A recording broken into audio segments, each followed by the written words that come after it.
Di sebuah desa terpencil di Indonesia, tersembunyi di balik lebatnya hutan dan terjalnya pegunungan, ada sebuah mitos yang sangat ditakuti oleh penduduk setempat. Mitos ini berkaitan dengan sebuah gerbang misterius yang konon menjadi pintu masuk menuju neraka. Cerita dimulai dengan seorang pemuda bernama Raka, yang baru saja pindah ke desa itu untuk bekerja sebagai penjaga hutan. Sebagai orang luar, Raka tidak tahu banyak tentang mitos lokal dan cenderung meremehkan cerita-cerita rakyat yang dianggapnya hanya tahayul. Suatu malam, saat Raka sedang patroli di hutan, ia mendengar bisikan lembut namun memanggil dari dalam kegelapan. Awalnya, Raka mengira itu hanya angin malam yang bermain-main.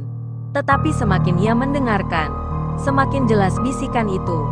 Bisikan itu memanggil namanya, memohon bantuan, dan menuntunnya ke sebuah area terlarang di dalam hutan, tempat di mana gerbang menuju neraka diyakini berada.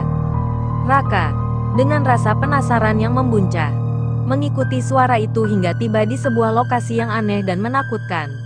Di hadapannya, berdiri sebuah gerbang besar yang terbuat dari batu hitam, dihiasi ukiran-ukiran aneh dan mengerikan. Gerbang itu tampak seperti sesuatu yang tidak mungkin ada di dunia nyata. Di sekelilingnya, udara terasa lebih dingin, dan hutan yang biasanya ramai dengan suara binatang, sekarang sunyi senyap. Merasa terpikat oleh sesuatu yang tidak bisa dijelaskan, Raka mendekati gerbang itu. Tiba-tiba, ia merasakan tarikan kuat yang membuatnya terjatuh ke tanah. Dari dalam gerbang, muncul sosok-sosok bayangan gelap dengan mata merah menyala. Mereka bergerak mendekati Raka, mengelilinginya dengan bisikan-bisikan menakutkan. Ketika bayangan-bayangan itu semakin dekat, Raka mendengar suara jeritan yang mengerikan, diikuti dengan pemandangan yang membuat darahnya membeku. Dari dalam gerbang, muncul sosok perempuan berwajah pucat dengan mata kosong yang menatap langsung ke arah Raka. Perempuan itu adalah arwah penduduk desa yang hilang beberapa tahun lalu, korban dari gerbang terkutuk itu.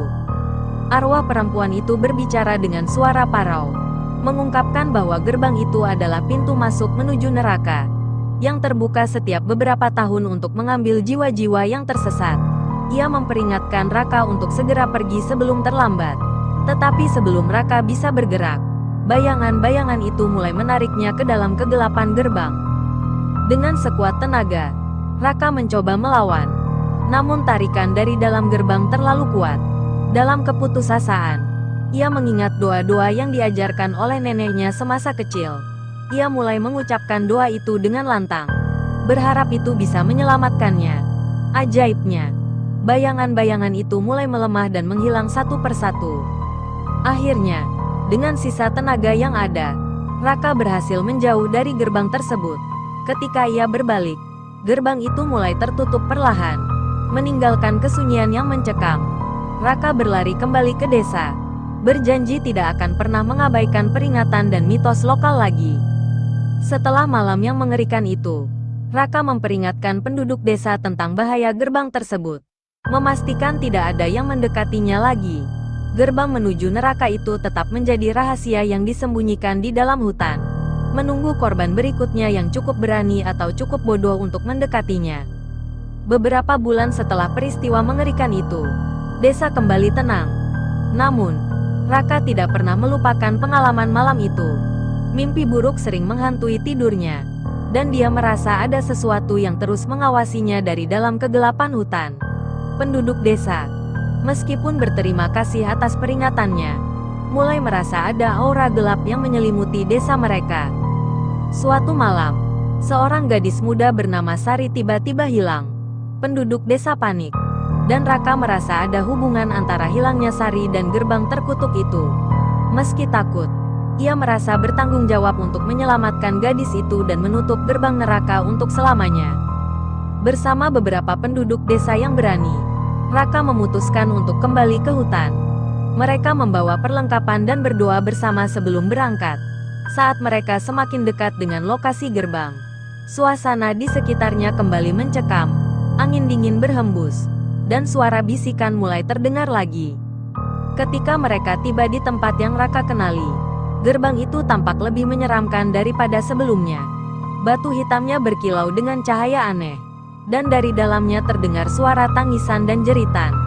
Raka dan penduduk desa membentuk lingkaran, mempersiapkan diri untuk menghadapi apapun yang keluar dari dalam gerbang. Tiba-tiba, bayangan-bayangan gelap mulai bermunculan lagi. Mereka lebih banyak dan lebih kuat dari sebelumnya, seolah-olah menyadari bahwa kali ini Raka datang untuk menghancurkan mereka. Dalam kegelapan, Sari muncul, terlihat ketakutan dan diseret oleh bayangan-bayangan tersebut. Raka, dengan hati yang berdebar, meneriakkan doa-doanya dan mendekati Sari. Bayangan-bayangan itu melawan dengan keras, tetapi Raka dan penduduk desa tetap teguh. Mereka menyatukan kekuatan, menggunakan doa dan keberanian untuk melawan kegelapan yang menyelimuti gerbang. Di tengah pertempuran sengit, tiba-tiba cahaya terang muncul dari dalam gerbang. Sosok arwah perempuan yang pernah memperingatkan Raka kembali muncul, kali ini dengan aura yang lebih kuat dan penuh cahaya. Ia membantu Raka dan penduduk desa melawan bayangan-bayangan itu, membimbing mereka untuk menutup gerbang selamanya. Dengan kekuatan gabungan doa dan cahaya dari arwah, gerbang perlahan mulai tertutup. Bayangan-bayangan itu menghilang satu persatu, meninggalkan Sari yang terbaring lemah di tanah. Raka dan penduduk desa berusaha keras untuk menutup gerbang sepenuhnya, dan ketika akhirnya tertutup, hutan kembali sunyi. Setelah memastikan Sari dalam keadaan aman, Raka dan penduduk desa pulang ke desa dengan perasaan lega namun penuh kewaspadaan. Mereka tahu, meskipun gerbang telah ditutup, kegelapan selalu mengintai.